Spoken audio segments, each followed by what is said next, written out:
कैसे हैं आप सब लोग। सिविल सर्विसेज एग्जामिनेशन की प्रिपरेशन अगर आप इंग्लिश मीडियम में करना चाहते हैं then you are at the right place. Change the medium for UPSC is the name of the channel. Do subscribe the channel and share among all the Hindi medium aspirants, जिससे ज्यादा से ज्यादा जो Hindi medium के एस्पिरेंट्स हैं जो अपने medium को हिंदी मीडियम से इंग्लिश मीडियम में शिफ्ट करना चाहते हैं, जिससे उनके सिलेक्शन के चांसेस और ज्यादा एनहांस हो सके। Right now one of the most important question that must be coming to your mind is that is it really possible to change the medium from Hindi medium to English medium despite having studied from the first class to the intermediate और even to the graduation throughout in Hindi medium? Is it still really possible to change the medium at this stage?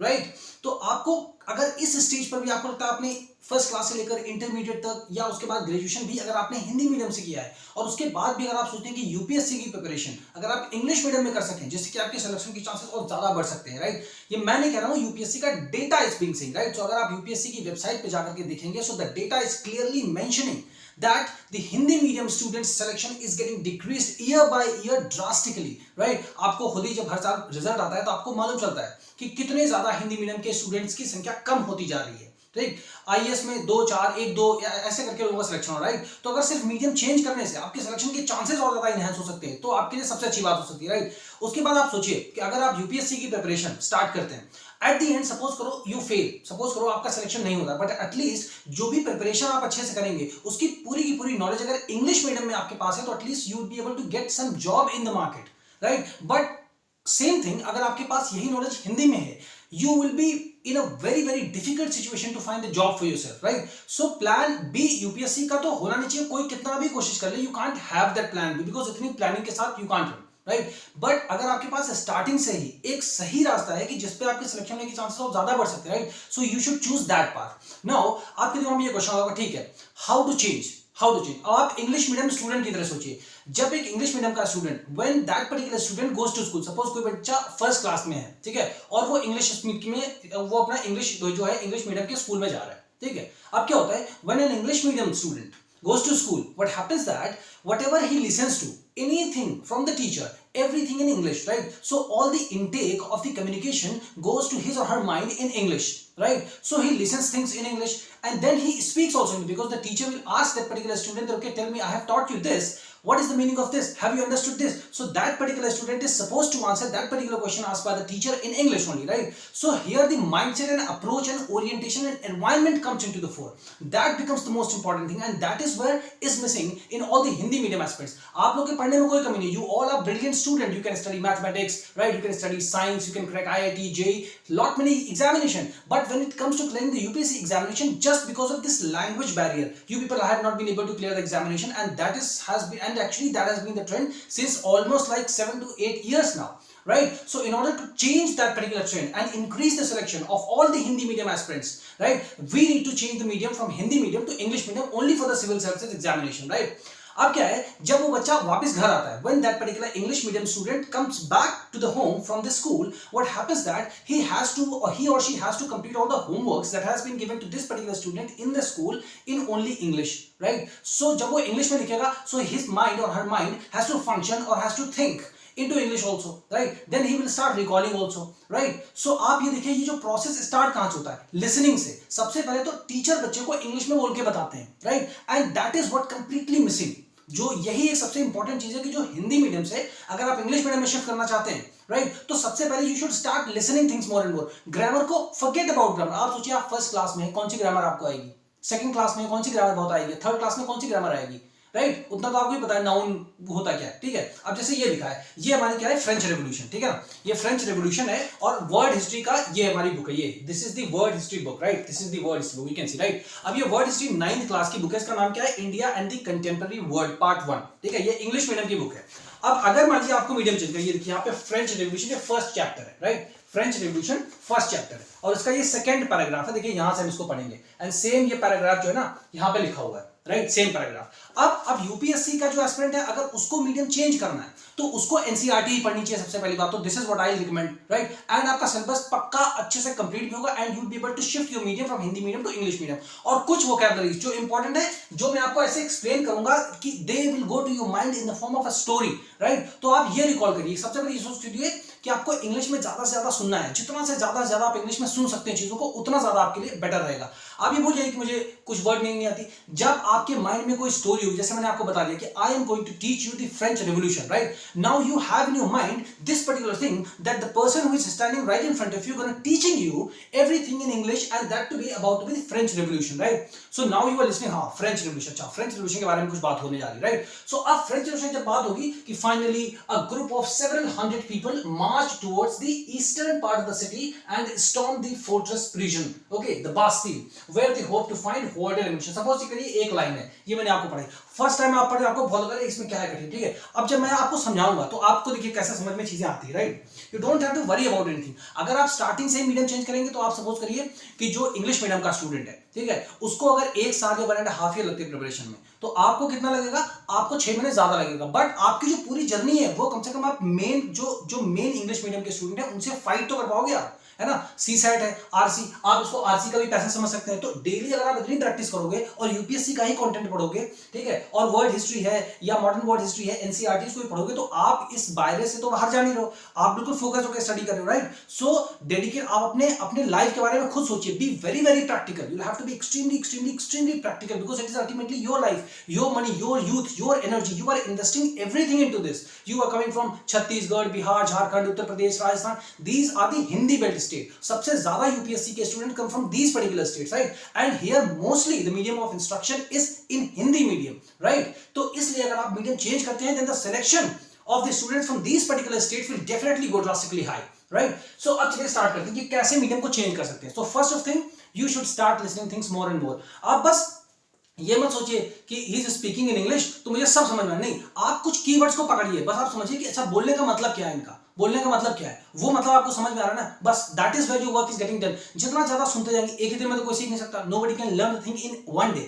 I believe that my English is the best in this world. कोई perfect नहीं है, so at least think about yourself that yes, if you are able to speak then you are best, ठीक है, इस field में। And then if you want to change your medium, how you can change, let us change it, right? अभी क्या है, French revolution, ये book मैंने आपको दिखा दी है, राइट? एनसीईआरटी की है, 9th क्लास की वर्ड हिस्ट्री बुक है, ठीक है? फ्रेंच रेवोल्यूशन, अब इसका ये सेकंड पैराग्राफ है। अब हमें कैसे पढ़ना है, कैसे समझना है, तो सबसे पहले listening. So I will be trying to make it more and more into English, थोड़ा सा Hindi and more English, so that आपकी हैबिट पर आपको लगे हाँ you are changing your medium, so you are listening things into English, right? आपको कम से कम फील तो हो कि yes I am changing the medium. It will be little hard, see मैं आपको कोई भी झूठी चीज नहीं बताऊंगा कि 2 मिनट पढ़ लेंगे तो इंग्लिश मुझसे निकलने लगेगी या 5 मिनट में हो जाएगा एक वीडियो, नहीं, आपको एक बुक कंप्लीट करनी पड़ेगी मेरे साथ, then you see the changes with in a matter of a week, you be able to write at least 5-6 sentences whatever you'll be having in your mind, right? So here is finally a group of several hundred people. So several, अब इसको छोटा-छोटा ना break कर लेते हैं। तो finally मतलब क्या है, अंततः। फाइनली मतलब होता है अरे यार मेरे फाइनल्स के एग्जाम है, तो मतलब मेरे लास्ट वाले एग्जाम है, तो यहाँ पर क्या फाइनली मतलब होगा अंततः। ग्रामर का कुछ मतलब ही नहीं अभी हमें रखना है, ठीक है ना, सिर्फ आप इसको देखते जाइए। तो फाइनली मतलब अंततः अ group of several hundred people, और जहां पर भी ये लिखा हो तो आपको वर्ड मीनिंग पता है कैसे याद करना है, आपको वर्ड मीनिंग ऐसे नहीं याद करना कि आपने फाइनली लिखा फिर आपने, नहीं, इसको आप समझिए फ्रेज, ठीक है ना, इसको आप समझिए एक फ्रेज मतलब क्या होता है कि एक ऐसा सेंटेंस, ठीक है ना, जिसका मीनिंग तो निकल के आ रहा हो पर पूरा कंप्लीट मीनिंग निकल के ना आ रहा हो। अब जैसे ये फ्रेज, मैं इसको खुद ही फ्रेज में इसको बदल देता हूं, क्या है, अ group of several hundred people. अब जैसे यहां से ये लिखा है तो a group of several hundred people, तो अ ग्रुप मतलब क्या है, एक समूह है, ऑफ मतलब का, अगर मान लीजिए यहां पर सेवरल मतलब कई हो जाएगा, ठीक है ना, कई, हंड्रेड मतलब कई सौ, ठीक है ना, कई सौ, और पीपल मतलब लोग, ठीक है। अब आपको समझ में आ गया, अच्छा ठीक, अंततः एक ऐसा ग्रुप जिसमें कई सौ लोग थे, ठीक है ना। अब इसको फ्रेज का, अब जैसे यहां से देखा a group of several hundred people, तो a group of several hundred people मतलब एक समूह के कई लोग, तो मतलब तो समझ में आ रहा है, बट कंप्लीट मीनिंग है क्या वो हमें समझ में नहीं आ रहा है ना। तो बस इसको बोलते हैं फ्रेज। आप ऐसे ऐसे सुनते रहो, लिखो मत कुछ भी कि ग्रामर में सुनना है, मैं तो लिखना है। फ्रेज मतलब क्या है, एक की अगर मैं मान लिखूं आई एम, बस, तो आई एम का मतलब क्या है, इसका मतलब तो निकल रहा है, इसका मतलब है मैं हूं, ठीक है ना, आई एम रीडिंग। अब अगर मैंने ये लिख दिया, ठीक है ना, अब मैं क्या हूं, मैं पढ़ाई कर रहा हूं या मैं पढ़ रहा हूं, ठीक है ना, मैं पढ़ रहा हूं, ठीक है। अब जब ये लिख दिया तो क्या इसका फुल मीनिंग निकला है, बट अगर ये रीडिंग हटा दो यहां से, ठीक है ना, और मैं हूं लिख दो, सिर्फ आई एम, तो मैं हूं, क्या हूं, मैं क्या हूं, तो इसी को बोलते हैं हम फ्रेज इंग्लिश में, ठीक है ना। तो वैसे ही क्या है, अ group of several hundred people, ठीक है ना, अ group of several hundred people, तो सेवरल हंड्रेड पीपल, तो ऐसे इसको आप लिख लो, अपने कॉपी में लिख लो कि जहां पर यही सारी चीजें बार बार इसमें रिपीट होंगी, क्योंकि रिवोल्यूशन है तो लोग ही उसमें मतलब क्रांति करते हैं, है ना, तो ये चीजें बार बार आपको निकल के आएंगी, सिंपल हो जाएंगी चीजें यूं चुटकियों में, और एक बार इसके दिमाग में आ गया then the thing will go very very fast, right. So finally पता हो गया, अंततः a group of several hundred people marched towards the eastern part of the city। अब जैसे लिखा है the eastern part of the city, ठीक है ना, हम सिर्फ यहां से लेकर यहां तक अभी देख रहे हैं, ठीक है, यहां से लेकर यहां तक the eastern part of the city। तो ईस्ट मतलब क्या होता है, इधर मतलब होता है, ये देखिए सर, ये मैंने लिख दिया, क्या है, ये मान लीजिए फ्रांस है, ठीक है ना, ये मान लीजिए पूरा का पूरा फ्रांस है, ये रेड कलर में, उसके अंदर ये एक सिटी है पेरिस, ठीक है ना, जो इसकी क्या है, कैपिटल है, और ये इस कैपिटल के ईस्टर्न पार्ट में, इसको ऐसे कर देंगे ना, तो ये हो जाएगा नॉर्थ, ये हो जाएगा साउथ, ठीक है ना, ये हो जाएगा वेस्ट, और ये हो जाएगा ईस्ट। तो ईस्टर्न पार्ट मतलब ये वाला जो हिस्सा है बेसिकली रेड वाला जो मैंने मार्क किया ना, तो eastern part of the city, ठीक है ना। अब यहां से आप समझ लिया, आपने देख लिया कि ये है पूरा का पूरा फ्रांस, ठीक है ना, इसके अंदर ये एक सिटी है पेरिस जो कि इसकी कैपिटल है, ठीक है ना। अब इस कैपिटल के जो हमारा ईस्टर्न भाग है, पूर्वी भाग है, उसकी तरफ हो गया, ठीक है। तो क्या बताया जा रहा है, the eastern part of the city, तो इसी पेरिस सिटी की बात की जा रही है, ठीक है ना, ठीक है। अब यहां से क्या है, देखिए, finally a group of several hundred people marched towards the eastern part of the city। तो इसका मतलब क्या है, अंततः एक लोगों मतलब जो है बहुत सारे लोगों का समूह, या आप इसको बोलिए कई सारे लोगों का, बहुत सारे लोगों का, सब सेम मतलब है, ठीक है ना। इंग्लिश में क्या है, एक ही वर्ड जो आप याद करते हो, अभी आपने यहां पढ़ा सेवरल तो मतलब कई, फिर आप कहीं पढ़ोगे सेवरल मतलब बहुत, तो आप लोग वहां तो कई पढ़ा, इसका सबका मीनिंग ऐसे ही होता है, ठीक है ना। तो फाइनली अंततः एक ग्रुप मतलब बहुत सारे लोग, ठीक है ना, अगर आप इसको यही बोलोगे कि मतलब अंततः बहुत सारे लोग, तो भी मतलब सही होगा, पकड़ के नहीं बैठना है हमको, मतलब सिर्फ समझना है, मीनिंग समझना, सेंस समझना है कि क्या आ रहा है, ठीक है। तो अंततः बहुत सारे लोग मार्च मतलब किसी चीज की ओर जाना, आगे बढ़ना, किसी चीज की तरफ आगे बढ़ना, ठीक है। तो ये बास्तील का फोर्ट था, तो इसी की तरफ ये लोग आगे बढ़े थे, ये सब मतलब जनता है बेसिकली, ठीक है। अब टुवर्ड्स मतलब क्या हो गया, की ओर, ठीक है ना, ये हो गया टुवर्ड्स मतलब की ओर आगे बढ़ रहे थे। अब वो मतलब की ओर जब आगे बढ़े तो कौन सी ओर आगे बढ़ रहे थे, ईस्टर्न पार्ट ऑफ सिटी, इसी मतलब जो ये पूर्वी इलाका है शहर का, उसकी तरफ आगे बढ़ रहे थे।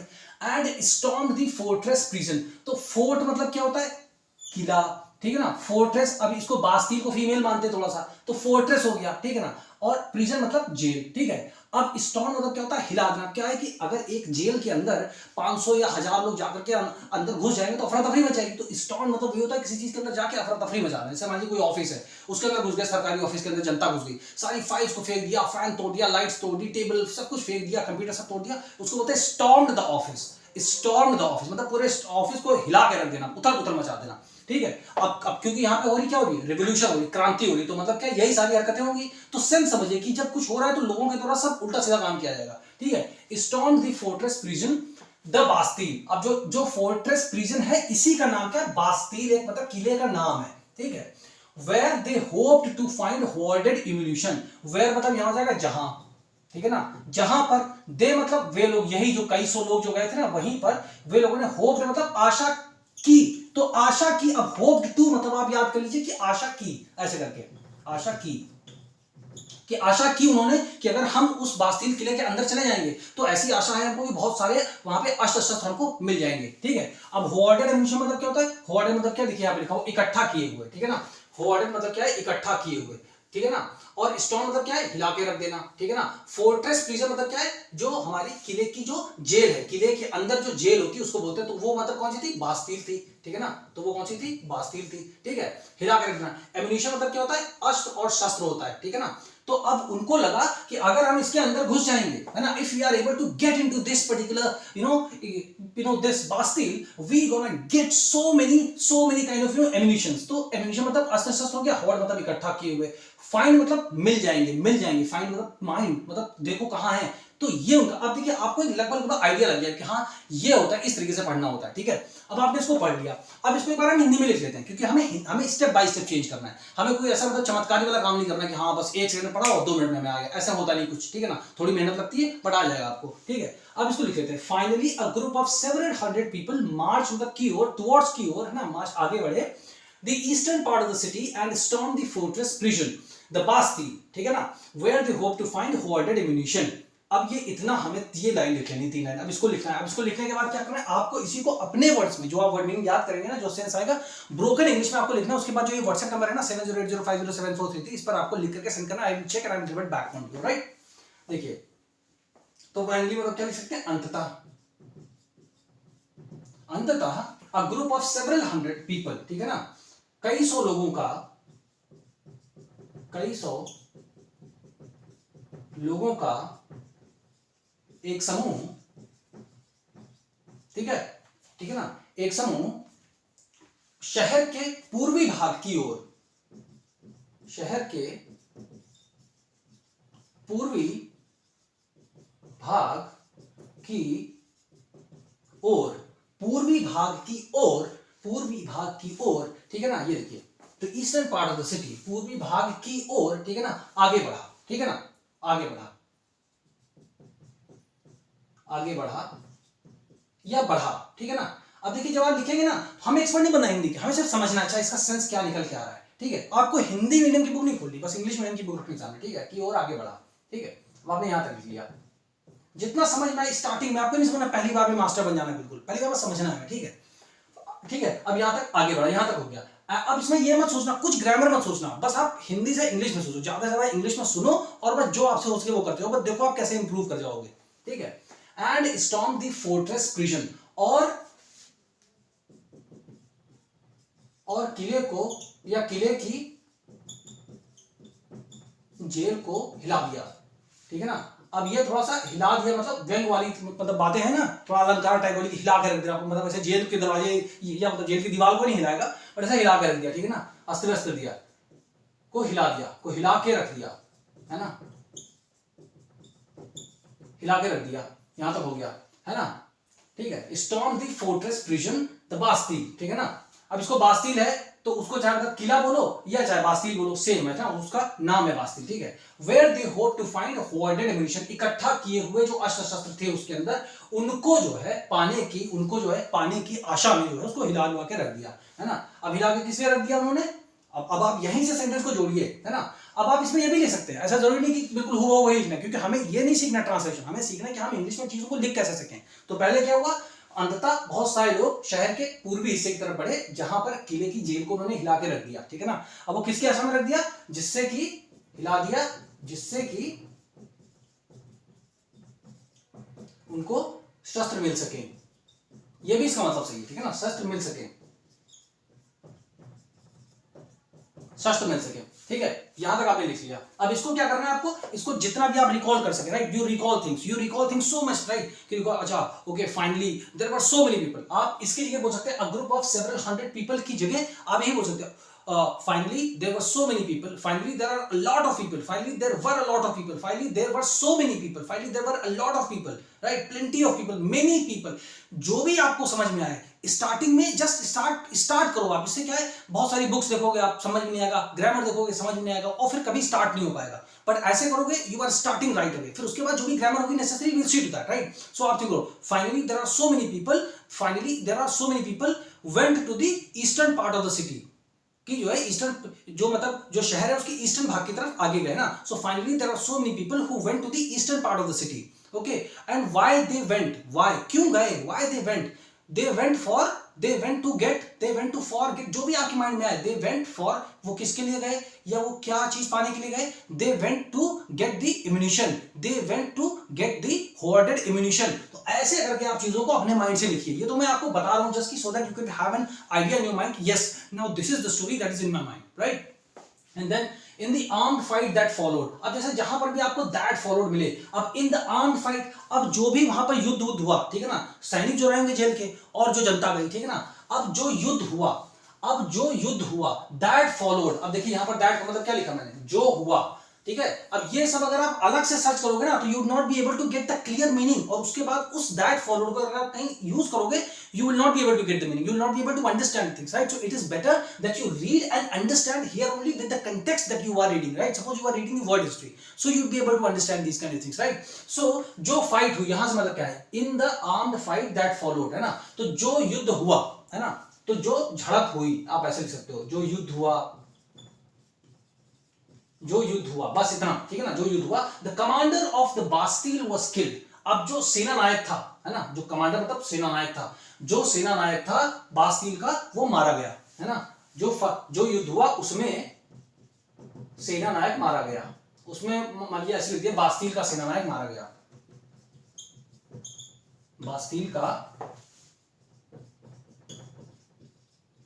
सेनानायक मारा गया, राइट, यहां तक लिख दिया। एंड द प्रिजनर्स, तो ये प्रिजनर क्या होता है, जो कैदी बंद थे उसके अंदर। And the prisoners released though there were only 7 of them. अब जब युद्ध हुआ तो जनता जीत गई, उसका कमांडर मार दिया गया, तो ऑब्वियसली की बात है, स्पष्ट बात यह है कि वहां के जो कैदी हैं वो सब जनता के लोग ही होंगे जो बंद होंगे, उनको निकाल दिया गया। लेकिन वो कितने थे, ओनली 7 ऑफ देम, जिनमें से केवल 7 ही लोग थे अंदर बंद थे, सिर्फ नाम उसका बहुत बड़ा था, ठीक है ना।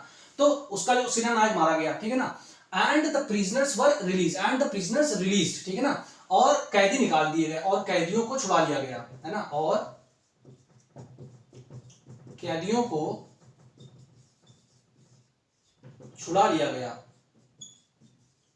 ठीक है ना, और कैदियों को छुड़ा लिया गया, जबकि वे केवल 7 थे, ठीक है ना, जबकि वे केवल 7 थे, जबकि वे केवल 7 थे, ठीक है, यहां तक हो गया, यहां तक हो गया, ठीक। Yet the Bastille was hated by all, फिर भी, क्योंकि देखो केवल 7 लोग ही थे उसके अंदर, फिर भी बास्तील जो किला था जिसके अंदर बंद थे सारे के सारे जो फ्रांस के जो लोग थे, जितने लोग, फिर भी हेटेड बाय ऑल मतलब सब लोगों के द्वारा, बाय मतलब द्वारा, और ऑल मतलब सब, हेटेड मतलब नफरत की जाती थी, ठीक है ना, बास्तील। येट, फिर भी, येट मतलब होता है फिर भी, ठीक है ना, येट मतलब होता है फिर भी, यहां पर इसका मतलब हुआ फिर भी। ये मीनिंग मैंने यहीं से इसके सेंस के हिसाब से लिखे हैं, ठीक है ना, तो आपको सिर्फ यही लिखना है बस, ठीक है। अब ये क्या है, दो मतलब यद्यपि, ठीक है ना। अब जैसे यहां पे लिख सकते हैं ना कि though there were 7 of them only, तो सिर्फ दो लिखते हैं ना, यद्यपि या हालांकि वहां पर केवल 7 लोग ही थे, ठीक है ना, तो ऐसे मीनिंग निकालना है। Yet the Bastille was hated by all because it stood for the despotic power of the king. तो डिस्पोटिक मतलब क्या होता है,